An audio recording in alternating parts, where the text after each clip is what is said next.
आगामी चुनाव को देखते हुए वार पलटवार उद्घाटन शिलान्यास का सिलसिला लगातार उत्तर प्रदेश में चल रहा है। सभी पार्टियां सत्ता के पीछे भाग रही है, अपने अपने तरीकों से वोट हासिल करने के लिए जोर लगा रही। ऐसे में योगी सरकार 5 साल के दौरान 4 एक्सप्रेसवे के रास्ते आने वाले 32 जिलों की 177 सीटों पर फोकस कर रही है। पर क्या बीते चुनाव में एक्सप्रेसवे से जीत हासिल हुई और क्या बीजेपी को एक्सप्रेसवे में जीत मिलेगी? ये सब जानने के लिए आप इस खास रिपोर्ट को देखें।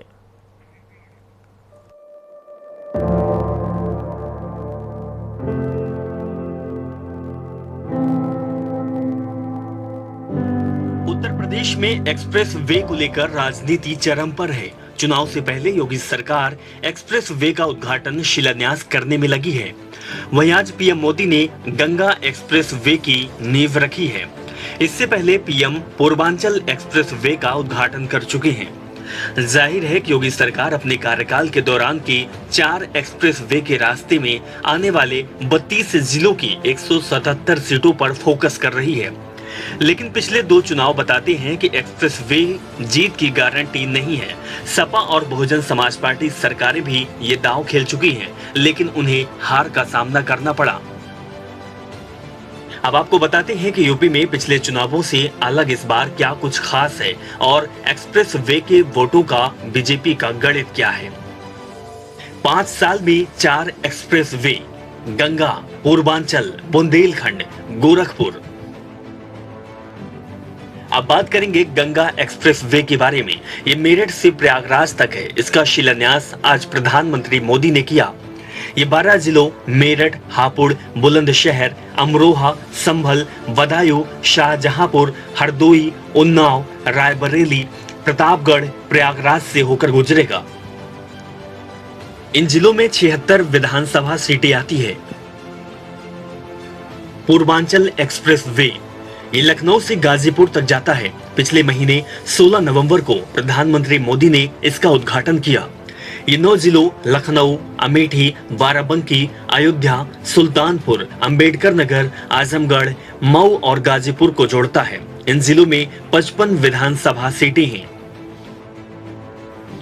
बुंदेलखंड एक्सप्रेस वे, इसका उद्घाटन अभी नहीं हुआ है। ये आगरा से चित्रकूट को जोड़ता है। चुनाव से पहले इसका उद्घाटन भी करने की भाजपा सरकार तैयारी में जुटी हुई है।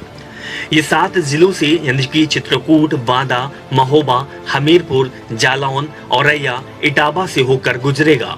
इन जिलों में 19 विधानसभा सीटें आती हैं। गोरखपुर लिंक एक्सप्रेस वे, इसका भी अभी तक उद्घाटन नहीं हुआ है।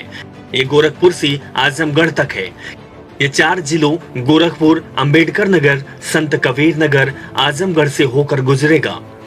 इन जिलों में 27 विधानसभा सीटें हैं। ये आपने एक्सप्रेस वे का गणित समझा। अब आपको बताते हैं कि बहुजन समाज पार्टी की अध्यक्ष मायावती और सपा अध्यक्ष अखिलेश यादव को ये एक्सप्रेस वे दोबारा सत्ता नहीं दिला पाए। साल 2007 में मायावती सरकार में यमुना एक्सप्रेस वे का शिलान्यास हुआ था। ये एक्सप्रेस वे 5 जिलों को आपस में जोड़ता है। हालांकि मायावती ने एक्सप्रेस वे सरकार में रहते हुए जनता को नहीं दे पाई। एक्सप्रेस वे के निर्माण के समय टंपल और भट्टा पर सौल में उपद्रव भी हुआ।